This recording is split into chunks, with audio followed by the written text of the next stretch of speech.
it's very fulfilling because I get to see my daughter do the thing that she loves the most. I get to see her enjoy, even at a very young age, to be, of course, with her friends. I see her smile. No? I see the glitter in her eyes every time we go to Marlica Gym to just enjoy and to have fun.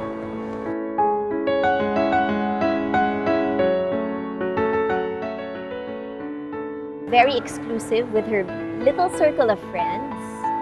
But now in Marlica Art Gym, in ballet, oh wow, she has expanded her circle of friends.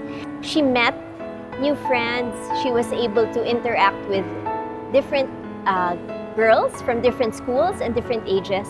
And to her, it's simply natural to do so. Thank you very much for this wonderful, wonderful community. Pag weekends, laging nakakasama namin yung mga bata pag sa mga practices, ganyan. So bilang mga bata, kasi for me, it's important for children to build up their confidence. With ballet, nakikita ko na malaking in-improve ng mga anak ko in terms of their confidence and their camaraderie with their co-ballerinas. Na-appreciate namin na kumpleto sa art gym.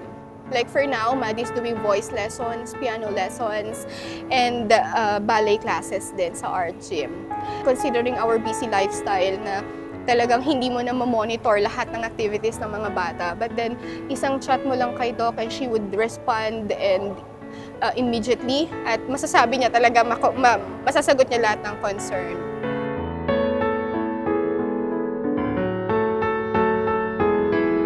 I think that Ella has gained a lot of benefits from her ballet training.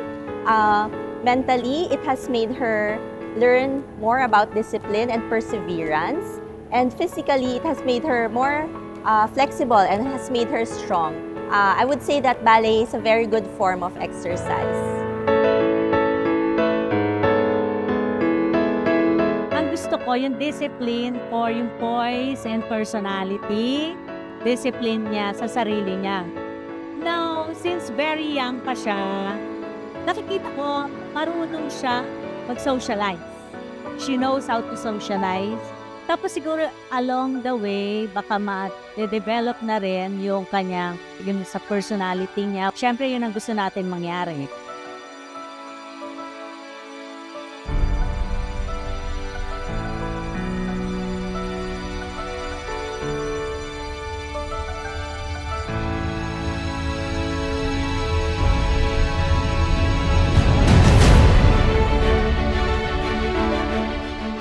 Yung confidence niya, nabago.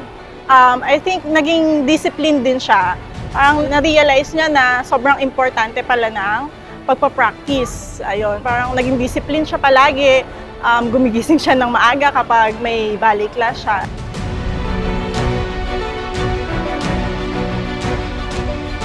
Kasi mas interesado siya sa art, like yung ballet dance, ballet class niya.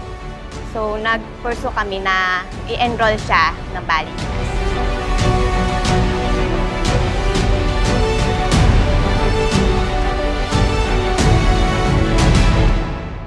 I chose Marlica Art Gym.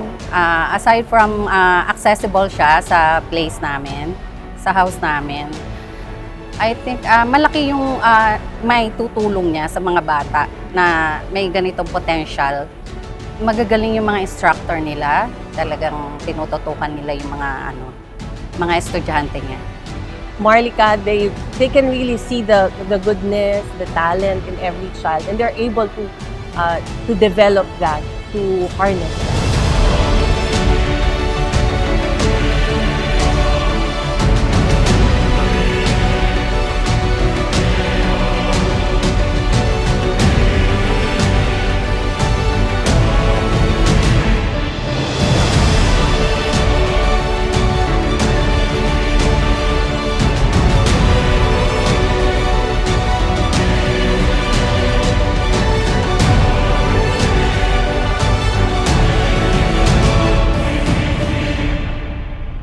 masasabi ko, this is a great opportunity to watch your child grow. Enjoy nyo lang. Observe nyo yung, yung anak nyo. Enjoy nyo yung moment. And then, supportahan nyo siya since gusto niya. Lalo pag gusto ng anak niya na mag-bali. So, supportahan nyo lang, then enjoy the moment.